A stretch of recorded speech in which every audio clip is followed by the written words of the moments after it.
This morning we will talk about the studies that we have been doing on the stability of the PED virus in the environment.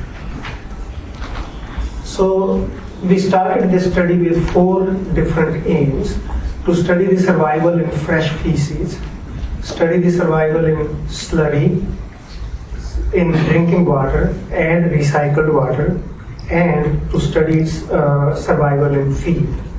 And this morning I'll talk about aim 1, 2, and 4, and aim 3 is still going on. All of these studies are still going on, but aim 3 hasn't started yet.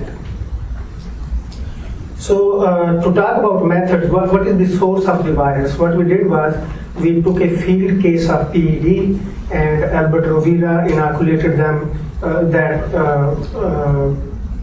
material in piglets, and he then necropsied them.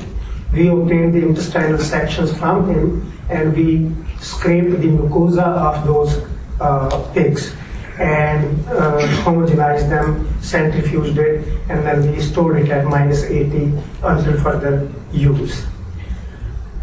When we started the survival studies, what we did was we took the aliquot of this virus and we spiked these different materials. We spiked fresh feces, slurry, feed, and then we stored them at different temperatures and relative humidities. And we will talk about that in detail a little later on. And we took temporal samples at 0 day, 1 day, 3 days, 7, 14, and 28 days to find out how long the virus can survive. How did we test for virus? We tested it by real-time RT-PCR that was developed at the Minnesota VDL. And what we did was we took the sample and made serial decimal dilutions. And we tested each dilution by real-time PCR. And in this PCR, a CT value of 40 and above is considered negative, and below that is considered positive. So in addition to the data, the data that I'm going to show you today is the PCR data and not the bioassay data. So since the virus doesn't grow consistently in cell cultures, we have to rely on bioassay, which means we will take these samples and inoculate it in pigs to find out if the virus is causing disease or not. And those studies are pending. Just to make sure that since it's a coronavirus, we also included TGE in parallel studies to figure out if PED survival mimics that of TGE or not. So the data on TGE is live virus data, because TGE can be grown in cell cultures very easily and titrated. So I just want to make sure that everybody understands that we are showing RT-PCR results on serial sample dilutions. I may say survival of the virus, I may interchangeably use this term, but all I'm showing is detection of nucleic acid by RT-PCR. We are not talking about live virus because we have not done any bioassays yet, except for TGE. And bioassays will start next week, and then hopefully comparison with TGE will justify or confirm our PED results. So in fresh feces, what we did was we studied the survival at 3 different temperatures, 40, 50, and 60 degrees Celsius, at 3 different RH levels, 30%, 50%, and 70%.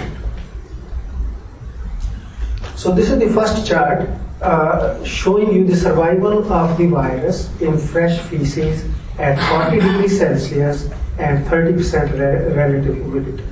And you can see that we are taking the sample and using undiluted sample and then serial dilutions. And at 0, 1, 3, 7, and 14 and 28 days. And you can see that the amount of nucleic acid that's detected continues to decrease with the dilution, and it also continues to decrease with time.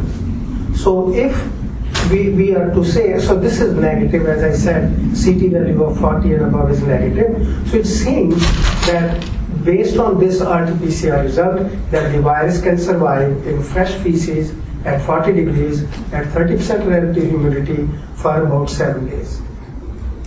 And if you look at TGE, it can survive for about 14 days. So the data that we found with PED is not too different from TGE, but it seems that TGE survives a little longer than PED. Similarly, when we look at the data for 50 degrees and same relative humidity, we find this picture, that at 50 degrees, the virus survives for about 3 days. And TGE, on the other hand, survives for 14 days. So it seems to me that the PED survival is a little less than TGE. Now, for fresh feces, there are 9 tables like this. So instead of showing you all 9 tables and having you sleep on me, I'll just summarize those data here. So 40 degrees, 50 and 60, 30, 50 and 70% relative humidity. So 7 days, TG 14 days. 7 days, 14 days. 7 days, and this is not done yet. So it seems to indicate that the relative humidity does not have any effect.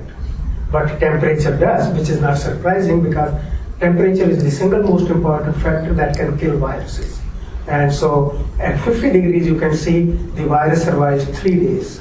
And at 60 degrees also, only 3 days.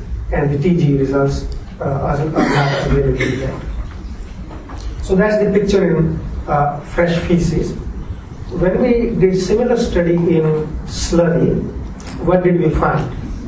So in slurry, we again took 3 relative humidities, but at -20, it's difficult to control relative humidity. So we did it, just put the virus in the freezer at -20, and we found that the virus survives 28 days. 28 days was the last sample taken. So the virus may survive longer in -20, but we don't know that yet. And then TGE also survived for 28 days. At 4 degrees, the virus survives more than 14 days. We don't know what are the results of 28 days yet. And we don't know the results of TGE today. At room temperature, the virus survives as long as at 4 degrees so far. Obviously, we need to have it taken to endpoint and see what is the endpoint day by which the virus will not survive. Now, this is just one experiment that we did with feed. We got this corn, soybean mixed feed, and we contaminated the feed with virus, with a suspension of virus in PPS. So we made a kind of slurry of feed, and then we took samples, again 0, 1, 3, 7, 14, and 28 days, and stored the feed at room temperature. And here you can find again that the virus seems to survive for about 28 days, and so does TGE. So we start with 10 to the 5 TGE, and we still have 10 to the 3 TGE in the feed samples.